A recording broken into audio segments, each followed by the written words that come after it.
je me prénomme Romain Deshaies, j'ai 29 ans, je suis salarié agricole sur l'exploitation à Contil de mon papa, qui lui arrive en retraite là, donc je m'installe fin d'année.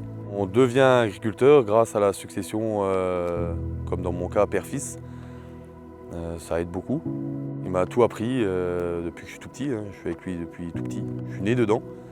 Donc il m'a appris tout de A à Z, que ce soit sur l'exploitation ou sur le TA. Il m'a transmis tout son savoir-faire. Alors nous on a une exploitation de 158 hectares en céréales. On cultive blé, orge, colza, un peu de pois et un peu de maïs en silage pour une méthanisation. À côté de ça, on a une ETA, on fait de l'épandage solide, liquide, un peu de transport et beaucoup de travaux agricoles. On est deux hors saison sur le TA et 4 voire 5 en saison. Et après, hors saison, on navigue entre l'exploitation et puis le TA suivant le boulot qu'on a, quoi. J'ai une deuxième ETA avec un collègue qu'on a créé il y a 9 ans. On fait du pressage bottes carrées et du foin, l'ensilage herbe maïs.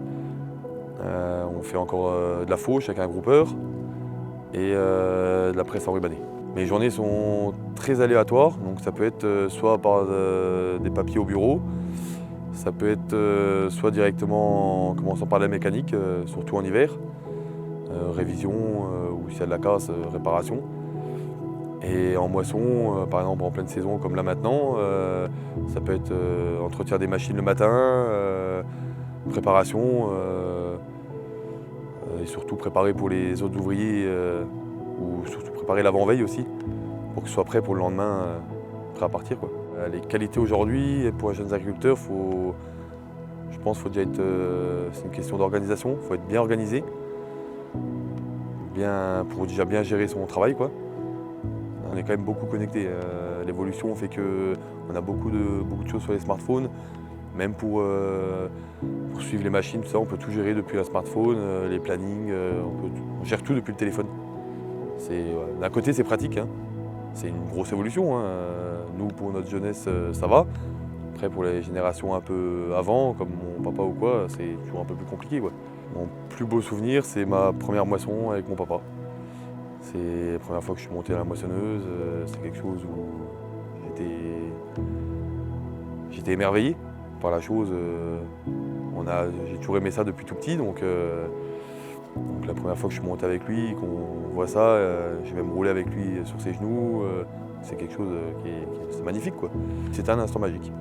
C'est quelque chose que dans le fond j'attendais. Quand on est petit, on voit passer, on voit tout le monde faire, et puis le jour où on va avec, ou on le fait, ou on le réalise, donc c'est quelque chose oui, c'est quelque chose de magique. Alors le plus grand défi pour moi, c'est de reprendre une exploitation, ou que ce soit pour un fils d'agriculteur, ou même pour quelqu'un qui n'est pas dans le métier, mais qui aime le métier. Je pense que c'est même plus compliqué pour quelqu'un qui n'est pas du monde agricole. Aujourd'hui, de reprendre une exploitation, tout est très cher. Même niveau banque, matériel et tout ça, c'est très compliqué.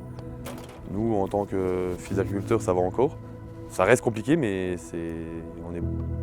on reste quand même bien aidé, quoi. Donc, dans 10 ans, je me vois avec une évolution sur le TA et puis sur l'exploitation, hein. Si on reprend des terrains à côté ou des choses comme ça, le TA après continue d'évoluer tous les jours, hein. Elle peut évoluer d'un coup plus d'ici là, mais on essaie d'évoluer un peu de jour en jour.